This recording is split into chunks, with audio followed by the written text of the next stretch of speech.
Have you ever wondered why Jon Snow didn't take the Iron Throne in Game of Thrones? Many fans were left scratching their heads when the series concluded, especially with Bran Stark's unexpected coronation. Um, Before diving into the reasons behind this choice, a friendly reminder to subscribe to the channel and hit that like button. Jon Snow, a character many believed was destined for greatness, ultimately did not ascend to the throne. This decision sparked a whirlwind of reactions, with viewers expressing disappointment over unresolved plot lines, particularly concerning Daenerys Targaryen and the Long Night.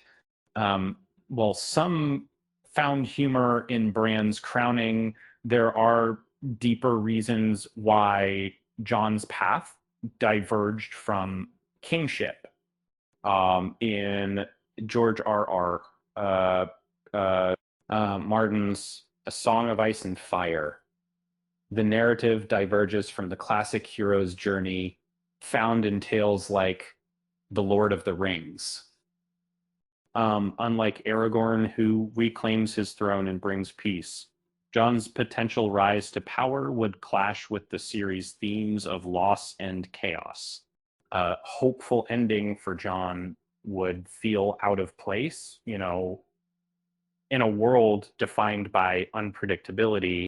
Jon Snow's character, while heroic, is also a cliche choice for a ruler. His similarities to Aragorn led many to assume he would claim the Iron Throne. However, Martin's storytelling thrives on subverting expectations. Making Jon the obvious choice could have been a clever misdirection, steering viewers away from the true resolution of the story.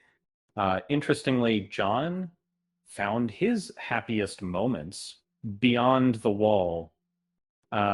His time with Ygritte revealed a side of him that thrived away from the burdens of Westeros. In the north, he discovered a sense of belonging and respect for the free folk who were more than mere savages of, while fans may have wished for a triumphant return to power, Jon's journey into the north was ultimately more fulfilling. Jon Snow had already experienced a moment of glory when he was declared king in the north in season 6. And this cathartic scene following the intense battle of the bastards provided a rare uplifting moment in the series.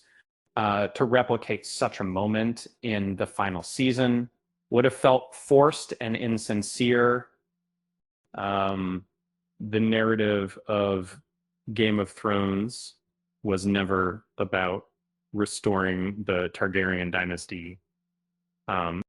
Instead, it served as a cautionary tale about the dangers of power and prophecy.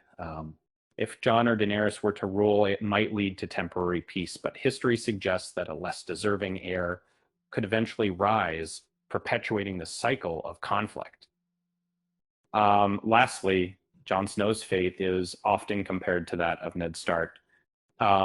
Despite not sharing blood, Jon is still a Stark at heart. But Cersei Lannister even noted this connection, hinting that Jon might face a similar fate as his adoptive father.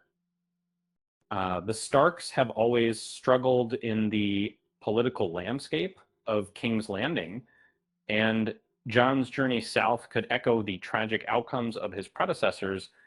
In the end, Jon Snow's story is one of complexity and depth, reflecting the intricate themes woven throughout Game of Thrones. After all, if he had become king, it might have been like giving a cat a bath, messy and full of surprises. And with that said, thanks for watching, and until next time.